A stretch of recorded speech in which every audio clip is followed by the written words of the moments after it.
धन्य सतगुरु तेरा ही आसरा। रूहानी सत्संग में मेली चादर भाग तृतीय आपकी सेवा में अर्ज किया जा रहा है। सबसे पहले मैं आपसे अनुग्रह आग्रह करूंगा कि आप जितने भी रूहानी सत्संग की धाराएं कड़िया भाग आए उसको ज़्यादा से ज़्यादा लाइक कीजिए, शेयर कीजिए, कमेंट कीजिए, ताकि जनार्दन को ये पता चले कि मेली चादर क्या है, मेली चादर किसे कहते हैं, मेली चादर कब से मलिन चली आ रही है। मेली चादर का मतलब ये अपनी जीवात्मा से है।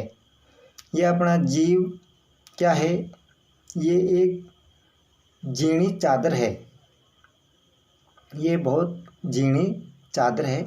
इसलिए इसमें क्या है, हर चीज़ जैसे ये काल का राज है, इसके अंदर सारा झूठा मायाजाल है। तो इसमें क्या है, आत्मा के अंदर जो जितने भी ये काल चक्र में है सभी चीज़ें हैं, जन्म लेती है मर जाती है, जन्म लेती है मर जाती है। तो इसलिए क्या है, ये आत्मा ये जीनी चादर के रूप में काफ़ी ऐसी जख्मी हो गई। बिल्कुल ये समझो कि ये काल चक्र इसको होश आने देता नहीं है। तो होश नहीं आने देता है जब तक क्या है, ये बेबस है।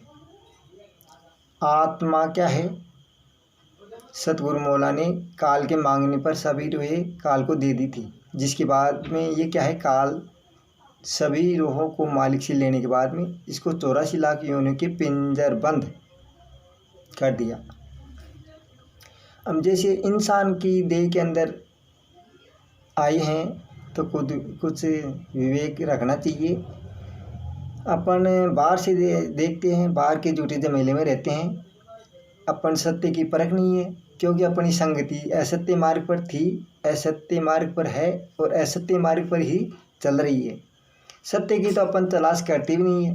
अपन तो क्या है, ये काल क्या है, अपनी मति बुद्धि भ्रष्ट करके रखता है, ताकि ये सन्मार्ग पर अपने को चलने ही नहीं देता।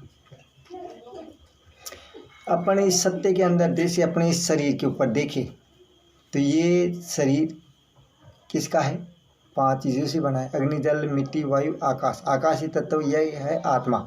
ये 4 चीज़ों से निर्मित शरीर है। इसको ये आत्मा की सुप्रीम पावर शक्ति के द्वारा ये संचालित, क्रियाशील, गतिशील, चलायमान रहता है सारे दिन। ये इसकी में ऐसे ही चलता है। बाकी शरीर के अंदर क्या है, जैसे शरीर अलग है, आत्मा अलग है, इन दोनों को मिलाने का कार्य कौन करता है, श्वास रूपी डंडा। ये श्वास रूपी डंडा क्या है, काल के निर्धारित समय के लिए ही इस बॉडी के अंदर डाल के इसको रूह जिगर आत्मा को अंदर श्वास रूपी डंडे के माध्यम से बंद कर दिया। ये इंसान की क्या है, ये 10वां द्वार, यहाँ थर्ड आई, धरती आँख है, ये क्या, ये खुले। जब अपन उस तक पहुँच सकते हैं, जब ये 9 द्वार तो खुले हैं, 10वां द्वार बंद कर दिया, तो ये 10वां द्वार केवल सतगुरु मौला के नाम के सिमरन करने से ही संभव है, तभी ही खुलेगा। ऐसे आप लाख प्रयत्न करो, लाख कोशिश करो, सब क्या है, झूठा मायाजाल है, झूठा पाखंड है, आडंबर है। इसके अंदर किसी को कुछ दिखाई नहीं देता। दुनिया क्या है, अलग अलग नशे हैं, क्योंकि लोगों के क्या है, सत्य की जो आज के ज़माने में तो कोई तलाश करते नहीं है। सत्य की तलाश करने वाला क्या है, करोड़ों में से एक समझो। इतनी गहराई तक सीधे साधे जीव जाते नहीं है। जीव तो ये जानते हैं भाई, खाना और कमाना, एक रोजे से मर जाना, खाना कमाना मर जाना, ये तो क्या है, गोरख धंधा है। आज से थोड़ी है, काल ने बहुत युगों की बात हो गई। काल का ये गोरख धंधा चलता था, चलता है, चलता रहेगा। इस गोरख धंधे से आप बाहर निकलने की चेष्टा क्यों नहीं करते? तो इसलिए जो सत्य की समझेगा, सत्य की परख करेगा, जो इस माया जाल को क्या है, जैसे काम, क्रोध, मद, लोभ, मोह, ईर्ष्या, द्वेष, तर्सना, अहंकार, ये काल रचित के पर्दे हैं। काल के इन काल के ये कूट रचित पर्दे हैं। इनको रूहानी संत से जो नाम अपन ले, फिर उसका सिमरन करे, तो ये क्या है, सारे मायाजाल ईर्ष्या द्वेष जो भी है, काम क्रोध मद लोभ मोह ईर्ष्या द्वेष तृष्णा अहंकार घमंड तृष्णा, ये सब सारे पर्दे काल के, ये नाम एक क्षण भंगुर में काट के राख कर देगा। फिर आप बिल्कुल पाक साफ हो जाओगे। दोनों जहान के मालिक सतगुरु मौला का दर्शन दीदार के लायक आप यहाँ भी कर सकते हो। इस जहान से अलविदा होके उस जहान में भी कर सकते हो।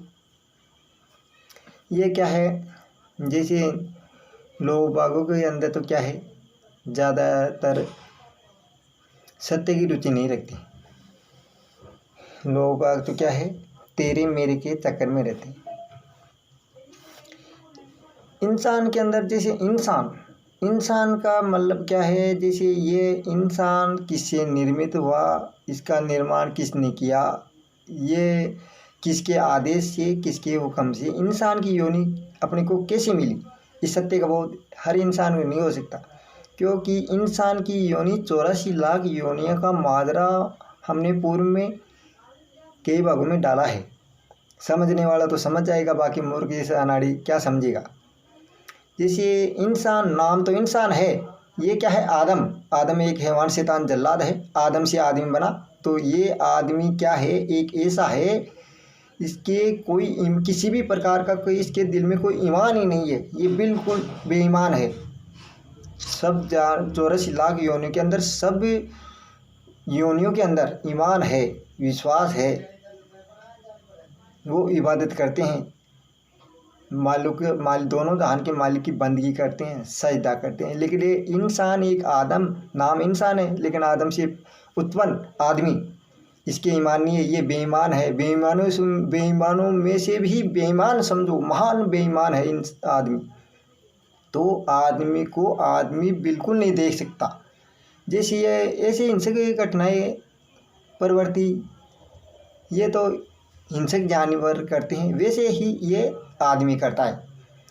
आदमी के हमेशा लागू हैवान शैतान जल्लाद के रूप में आदमी ही पीछे लगा रहता है। आदमी को एक नज़र भी देख नहीं सकता, उसके प्रति हमेशा कुटारा घात करता रहता है।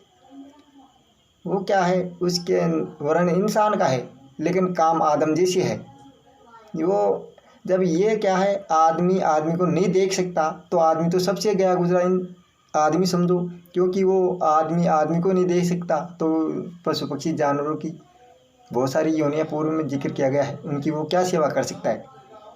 वो तो ईर्ष्या द्वेष तृष्णा अहंकार घमंड के अंदर चोर हो गया। और एक आदमी दूसरे आदमी को बिल्कुल देख नहीं सकता। जैसे हिंसक जानवर करते हैं ना, वैसे ये आदमी करता है इस कलयुग के अंदर। ये नज़ारा हमने हमारी आंखों से देखा है। इसमें दया नहीं, आदम के अंदर दया नहीं। आदमी से आदमी बना, आदम के अंदर न तो दया है, न धर्म है, प्रेम है, न स्नेह है, न ममता है, कुछ नहीं है। दया धर्म तो कुछ नहीं है। ये तो गरीब बेबस लाचार बेसार पशु पक्षी की ये क्या सेवा करेगा। ये तो खुद जानवरों जैसी हिंसक घटनाएं करता रहता है। जब आदमी को नहीं देख सकता, तो और जानवरों को आप नज़र खोल के देख लीजिए। और जानवरों की ये क्या कर सकता है, क्या करने लायक है, क्या करने की उम्मीद इससे की जा सकती है। आदम क्या है, इसके बिल्कुल ईमान नहीं है, ये बेईमान है। आदम एक राक्षस का नाम ही समझो। आदम राक्षस था, राक्षस है, राक्षस ही रहेगा। आदम की औलाद आदमी, ये क्या है, आज के इस मेली चादर के बारे में तो ये समझना मुश्किल नहीं, बहुत नामुमकिन है। ये क्या है, ये तो ये से देखते हैं, ये राक्षसों का काम है, खाना पीना, मद पीना, हिंसक जानवरों ये मारते पीटते काटते खाते हैं, बोतट खाने जैसे रहते हैं। ये वो राक्षस था, आदम राक्षस है, राक्षस ही रहेगा। वैसे करते ये आदम से आदमी करता है, इसमें क्या कमी है। ये भी जानवर से कम नहीं, इसमें कुछ विवेक नहीं है। ये क्या है, इतना स्वार्थी, इतना खुदगर्ज है जिसकी मैं क्या कहूँ। ये क्या है, दया धर्म ये कुछ नहीं करता। सेवा करना तो बहुत दूर की बात है। ये तो क्या पशुओं की प्रवृत्ति की जैसे खुद के स्वयं की सोचता है। मेरे 10 मंजिल की प्लाट है, एक है, दो होने चाहिए। गाड़ी है, घोड़े है, बंगले है, होटल है, रेस्टोरेंट है, थिएटर है, मेरे इतने हैं, इतने और होने चाहिए। ये क्या है, ये कि जैसे वो लोभी व्यक्ति होता है ना, वैसे ये करता रहता है। दूसरे आदमी के हित में ये कभी नहीं सोचने वाला, ये गया गुजरा है आदम। दूसरी बात क्या है, जैसे ये आदम, इसकी रुचि ज़्यादातर कैसे है, किस में है, जैसे खाने में हो गया, मांस खाते हैं, पीने में हो गया, शराब पीते हैं, सुनने में हो गया। जैसे ये गाने वाली हो गई, बजाने वाली हो गई, नाचने वाली हो गई, कूदने वाली हो गई, रंगारंग कार्यक्रम हो गया। ये क्या है, डांस, मुजरा, कव्वाली, छंद, ये इनमें इसमें ज़्यादा रुचि रखते हैं और इसमें ये पैसा खर्च कर देते हैं। गरीब, बेबस, लाचार, बेसहारों की सेवा करना तो बहुत दूर की बात है, ऐसा कर विचार ही नहीं आ सकता। वो क्या है, ऐसे नाचने कूदने वाली, गाने वाली, बजाने वाली, इस पर ज़्यादा पैसे खर्च करता है। और फिल्म देखते हैं, नाटक देखते हैं, ये जो भी डांस, मुजरा, कव्वाली, छंद करते हैं, इनको वो ज़्यादा पसंद करते हैं। क्योंकि रूहानी सत्संग को हर इंसान के यहाँ बेजे में बैठने का सवाल नहीं है। रूहानी सत्संग तो दोनों जहान के मालिक सतगुरु की मेहर हो, तभी ही ये संभव है, तभी ही ये रूहानी सत्संग का आनंद ले सकता है, तभी ये सत्य की तलाश कर सकता है। आदम को ये पता नहीं है कि ये जहान झूठा, मिथ्या, असत्य एवं नाशवान है। इसको आदम को होश नहीं है। वो तो क्यों गाने वाले में, बजाने वाले में, खेलने कूदने वाले में, मुद्रा में, कव्वाली, छंद, नाटक, पीने वाले में, खाने वाले में, इनमें ज़्यादा विशेष रुचि रखता है। वो भी आदम राक्षस से कम नहीं, आदम भी गया गुजरा राक्षस है। ये इंसान, नाम इंसान है, काम भी इंसान है, इंसानियत है, वही इंसान हो सकता है। इंसान ऐसे क्या है, 100 में से 25 समझो, बाकी 75 का तो ये होश ही नहीं है। अपन कहाँ से आए थे, कहाँ रह रहे हैं, और यहाँ से श्वास की डोरी टूटी और कहाँ पर जाके गिरेंगे, किसी नरक कुंड में जाके गिरेंगे, ये होश नहीं है आदम को। ये श्वास रूपी डोर टूट गई तो इस आदम को ये होश नहीं है कहाँ जाएंगे। ये अंधकार है इसके आंखों के आगे। लगन हो, तमन्ना हो, विश्वास हो, श्वास में विश्वास करे, दोनों जहान के मालिक के नाम का, सतगुरु जी के नाम का सिमरन करे, तभी तो ये ज़िंदगी बना। ये तुम्हारी ज़िंदगी आदम गंदगी है, और नरक कुंड बन के रह जाएगी। तुम यहीं बाहर जोगते रह जाओगे। तुम्हारे यहाँ पर शुद्ध लेने वाला इस स्थान में कोई भी नहीं है। मेली चादर को आप कान खोल के सुन लीजिए। मेली चादर, ये आत्मा के अंदर क्या 84 लाख योनि से बाहर निकल के आई है, तो बहुत काफ़ी मलिन हो गई। ये जीनी है, ये जीनी चादर है। मेली क्या, ये काफ़ी मलिन चादर समझो इसको एक ही। बाकी इस जहान में कोई भी ऐसा पाखंड नहीं है, कोई भी ऐसी शक्ति नहीं है तो कि जो कि आत्मा को मलिन हुई है। उस चादर को साफ करने के लिए कोई इस कलयुग का, इस मायाजाल का कोई पाखंड उस मलिनता को साफ नहीं कर सकता। केवल सतगुरु के नाम के सिमरन से ही ये मलिन चादर साफ हो सकती है। बाकी वो सब पाखंड है, सब झूठी बकवास है, झूठी मिथ्या है।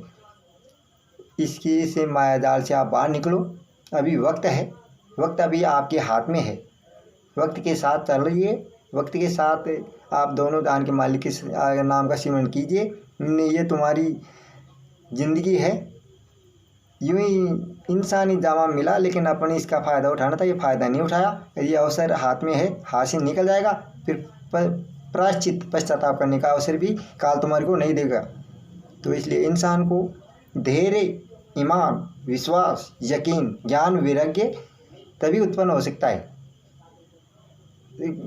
इंसान ये क्यों नहीं सोचता है कि अपन तेरे मेरे के चक्कर में रहते हैं, लड़ाई झगड़ा करते रहते हैं, हिंसक जानवर जैसे अपन लड़ाई झगड़ा करते रहते हैं, गाली गलौज करते रहते, क्या फ़ायदा।